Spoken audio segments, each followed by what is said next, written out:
Okay, so lastly is yung perfect square trinomial. So ito yung pinaka-common sa mamayang i-discuss ko na lesson natin sa math. Pero dito, marami kang pwedeng gamitin here na techniques. Pero yung ginagamit ko is yung X or yung crisscross.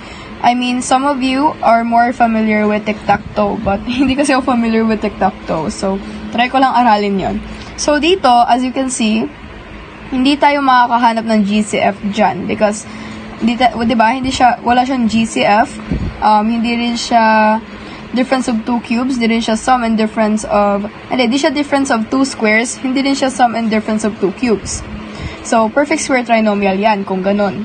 So, kung nakikita mo dito, nakasulat siya in the form of ax squared plus bx plus c, diba? So, where this is A. Di ba naalala nyo pa to? Yan. Where this is A, this is B, and this is C. No, the constant, yung C. So, para makuha natin yung factor niyan, ay, ang ginagamit ko is ganitong method, yung crisscross method. Okay? Kung saan, sa taas, dito, sa part na to, we multiply our A and C. So, 6. And dito naman sa baba is yung B. B lang talaga. As is lang siya. So, we're going to find two values or two numbers. I mean, two numbers na kapag in-add mo, magiging sum niya ay 5. At kapag minultiply mo, magiging product niya ay 6. So, ano kaya mga numbers na yon? 6 times 1, hindi. Kasi 6 times 1, 6 plus 1, 7. Hindi siya 5. Ayun, 3 times 2. Diba? 3 times 2. So, 3 plus 2, 5. 3 times 2, 6. And then, isusulat natin yan pag ganito. Diba? 2x squared. Ibig sabihin, dalawang 2x yan.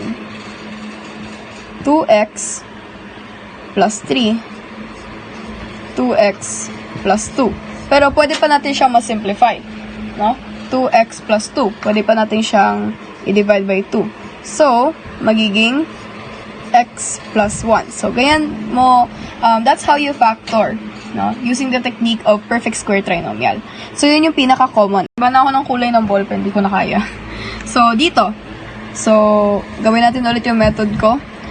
3 times 6, that's 18, diba? And then, as is lang si B. So, we're going to find two numbers na kapag in-add mo, magiging sum nila ay 11. At kapag minultiply mo, magiging product nila ay 18. So, we have 6 and 3. Pero, diba, hindi naman yung sum nila ay 11. So, iba. We also have, 9 times 2. Yun. So, 9 times 2. 9 plus 2, 11. 9 times 2, 18. So, gawin natin ulit. Yung 3x plus 9. And then, 3x plus 2.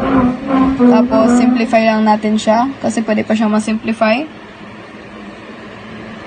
So, magiging x plus 3. Tama ba? And then, 3x plus 2. Sorry sa background noise, guys.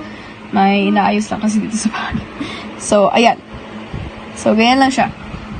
Our last example sa ating perfect square trinomials and sa factoring natin, multiply natin si 4 and 5. 20. And then, as is lang, 21. Diba? Okay? So, yung gagawin natin is maghahanap tayo ng dalawang numbers na kapag in-add mo ay magiging sum ay 21 at magiging product ay 20. Meron ba? Okay, meron. So, it's 20 times 1. Diba? So, sulatan natin. 4x plus 20. 4x plus 1. Pwede pa natin to masimplify. X plus 5 and 4x plus 1. Yan.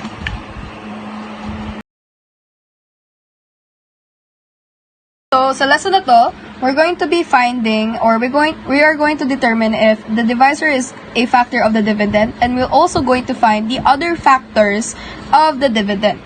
Okay?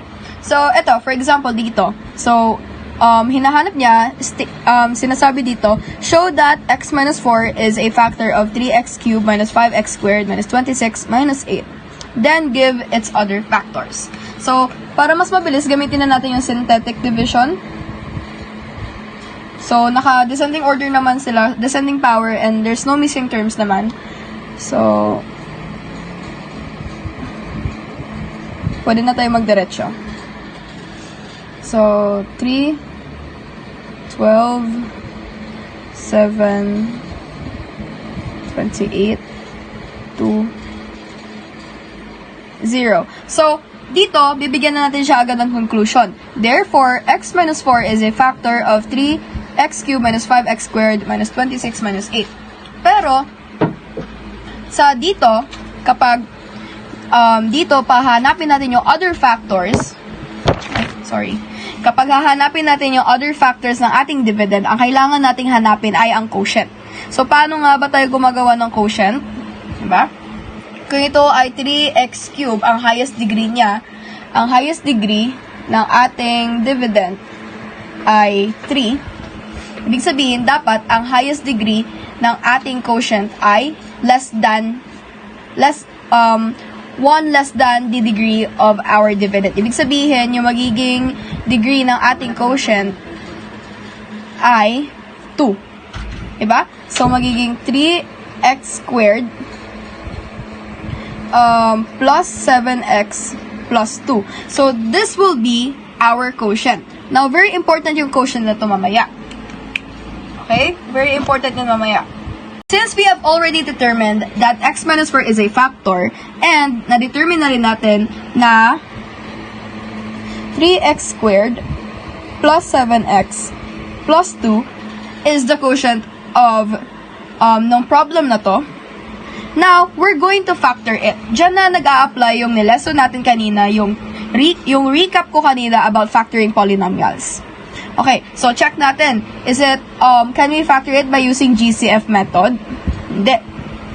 Can we factor it by using the difference of two squares? Hindi pa rin. Can we factor it using the difference in sum of two cubes? Hindi pa rin. But can we factor it by using perfect square trinomials? Let's check. Check natin sa perfect square. Pag ganito, di ba, you see na yung kanyang structure ay ax squared plus bx plus c. So, likely, no, mas mataas yung chance niya na pwede natin siya ma-factor sa perfect square trinomial na method. Okay, so paano nga yun? 3 and 2, the a and b, A and C, we're going to multiply them, 6, and then as is lang si B.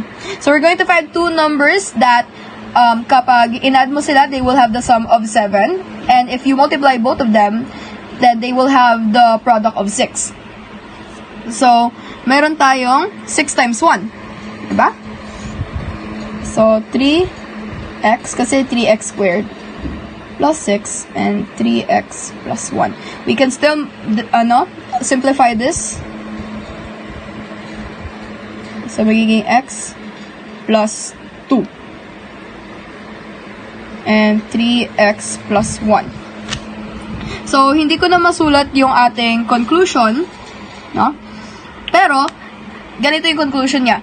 Therefore, the factors of 3x cubed minus 5x squared minus 26 minus 8 are x minus 4, x plus 2, and 3x plus 1.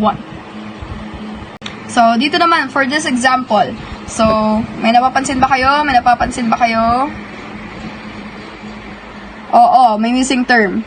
Kasi, cube, tapos square, tapos 0 agad, di ba? So, dapat ay x cubed plus 3x squared plus 0x minus 4. Okay? So, remainder theorem, synthetic division tayo. So, 1, 3, 0, negative 4.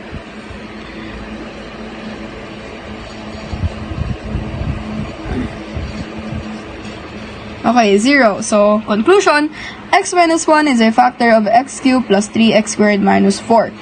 Now, we're going to find the quotient. Since yung highest degree ng ating dividend ay 3, ibig sabihin yung highest degree ng ating quotient ay 2. So, magiging, kasi 1 lang to, x squared lang yan, x squared plus 4x plus 4. Tama?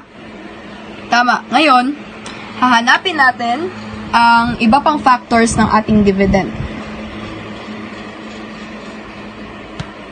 Okay? Using our quotient.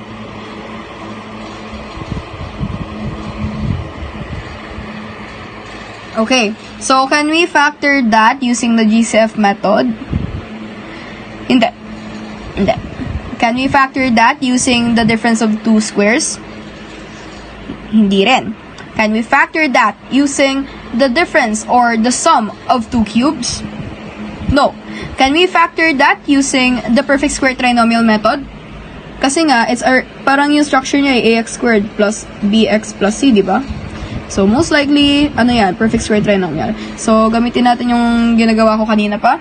So, ito, invisible 1. 1 times 4, 4. 4. So, of course, 2 yan. Di ba? 2 plus 2, 4. 2 times 2, 4. So, since x squared to, x plus 2, x plus 2. Okay? So, yung magiging conclusion niya, therefore, the factors of x cubed plus 3x squared minus 4 are x minus 1, x plus 2, and x plus 2. Ito, sa example na ito, let's determine if x minus 2 is a factor of our dividend, and we're also going to find the other factors of our dividend. So, synthetic division na tayo agad.